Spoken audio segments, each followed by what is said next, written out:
Hey everybody, thanks for joining us on this Thursday, June 4th. I'm CJ LeMaster, your lead investigative reporter and your host for the Wlbt Plus Digital News Desk update on your Thursday. Hope you're doing well. We're one day closer to the weekend. We got a lot of you watching right now on our YouTube and Facebook live streams, also our OTT platforms. Thanks to all of you for taking time out of your day to see what's going on, see what we're going to be talking to you about today, kind of get you caught up on the day's news. First, we want to let you know that we have new information in that shootout that took place in Simpson County yesterday that resulted in 2 people being killed, a sheriff's deputy recovering today, and a teenager in custody. This was an hours-long standoff, and now we know the identities of the victims. They have been identified as 74-year-old Billy Blair and 71-year-old Virginia Blair. Now, the suspect, 17-year-old Cordarius Hobbs of Mendenhall, is charged with capital murder, armed robbery, and burglary. He is being held at the Rankin County Jail. All of this started shortly after noon yesterday when sheriff's deputies were asked to conduct a welfare check at a home on W.L. Blair Circle. When 2 deputies arrived, they were met with gunfire. The Department of Public Safety's spokesperson says there was a burglary in progress. The suspect then barricaded himself inside the home, and negotiations began once the Rankin County SWAT team arrived. Investigator Tyler Burnell tells us the suspect told negotiators he was going to surrender at the front door and then ran out the back of the house. He was then chased down, and of course, a lot of this, we still have a lot of questions tonight, but here's what the investigator had to say when we talked to him yesterday.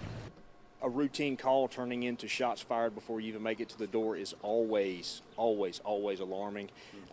Violence just continuing to escalate in our society today. We need law enforcement officers to protect us, and this is just one more case of why. The deputy that was shot has not been identified, but is home recovering, we're told.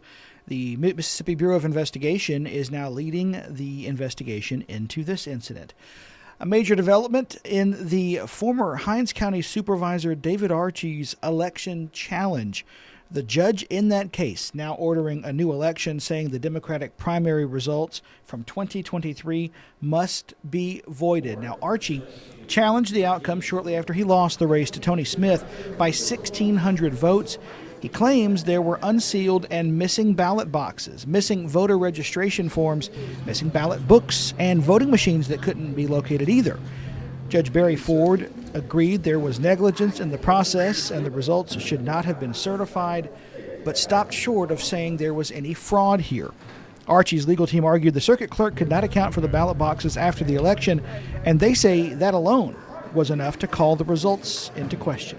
When you take it to the next level and you see ballot boxes that are misplaced or unsealed, let's put it that way, and ballot books that were missing, and tapes that were missing, and machines that we couldn't locate, and all the things that we heard at trial, that's very problematic.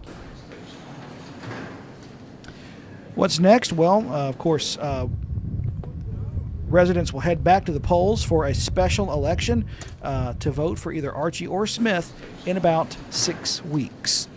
An effort to save money could result in cuts to public bus service in the city of Jackson. MV Transportation, the company that runs the JTRAN bus system, wants to cut 2 routes that include stops at the University of Mississippi Medical Center, the VA Medical Center, and the Jackson Medical Mall. Now, of course, the company is also proposing to cut Saturday service and replace it with an on-demand micro-transit model. It's similar to how Uber and Lyft operate. Some riders who depend on JTRAN have concerns. It does most harm to people who have cognitive or psychiatric disabilities, who live in poverty, who don't have access to computers and cell phones and other technological things that a lot of folks take for granted. And they just need a bus to ride up and down this street and at a moment's notice. MV Transportation says the cuts could save about $2 million a year. The company called it a win-win situation for everyone, saying in part, 98 to 99% of weekday passenger rides don't change at all, and passengers don't have to pay a rate increase. Most importantly, transit employees would get a very significant wage increase as part of a new collective bargaining agreement. We've got a couple of people saying hi on this, or making comments, I should say, here in the Facebook chat room. Bill Bridges saying that, talking about we need Sheriff Jones back. I'm not really sure what the rest of Bill's comment is referring to there. Andrea James telling us, wow, really, with emojis, more than likely talking about the judge's ruling in the David Archie case. Is definitely something that, you see a lot of these cases alleged, and when we heard the result, it was surprising just from the standpoint that you don't see it happen very often in Mississippi, that a judge then decides to throw that out. So it was very interesting to see that yesterday. We've got some other stories here. We've had a lot of severe weather, in the last 6 months, year. It's pretty common throughout Mississippi in terms of what we see. Keeps our first alert weather team certainly busy. When those things happen, straight line winds, tornadoes, etc., you might have situations where a neighbor's tree might pose damage to your property, pose a danger, I should say. We're going to tell you how one Ridgeland homeowner handled it. There was a dead pine tree that was leaning over Bon Kenny Tillman's house on Lincolnshire Boulevard in Ridgeland. You can see that in the footage here. After getting no response from her next-door neighbor, Tillman turned to the city. The city notified the neighbor of the code violations back in January. Well, the Ridgeland Director of Public Relations says they didn't receive a response at a May meeting. The board voted to adjudicate the property and obtain quotes to get that tree removed. I would just like for the city to take this matter seriously and assist us any way they can. And it's sad that we have to go through that. It's already broken at the base, and the only thing holding it up is another tree's branch. Now, the board is scheduled to vote on that contractor June 16th. The trees will be removed as soon as the contractor can arrange crews. Federal investigators say Dan Fordyce, the son of former Mississippi Governor Kirk Fordyce, was practicing an aerobatic maneuver when his plane went down last month in Louisiana.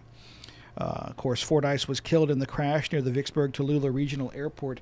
A preliminary investigation and report from the National Transportation Safety Board confirms the plane was torn apart in the crash. It says an on-site examination of the aircraft found no abnormalities that would have impacted normal operation, but this is very important. This is only a preliminary report. Typically, when the NTSB comes in to investigate these crashes, they will not give their final judgment on what happened here and the cause until the final report, which is usually 12 to 16 months, maybe 18 months after this initial preliminary report. So it could be this time next year before we find out whether conclusively there was it's going to be considered pilot error here, or if something on board contributed to the crash. You can read that full preliminary report on our website right now, Wlbt.com. With artificial intelligence changing education, work, and many of our daily lives, organizations are working to make sure that our community understands how to use it. Now, the Bean Path hosted a luncheon where Crystal Chapman, the board president of the Mississippi AI Collaborative, spoke on how you can incorporate AI into your life, even while using it cautiously. She shared tips about fact-checking, asking more questions, and knowing how to protect your personal data. Chapman says the key is knowing how to navigate AI comfortably. So for anyone who is fearful or even cautious of the technology, lean into that. Lean into that caution and tap into your curiosity. Explore these tools in a way that feels comfortable to you.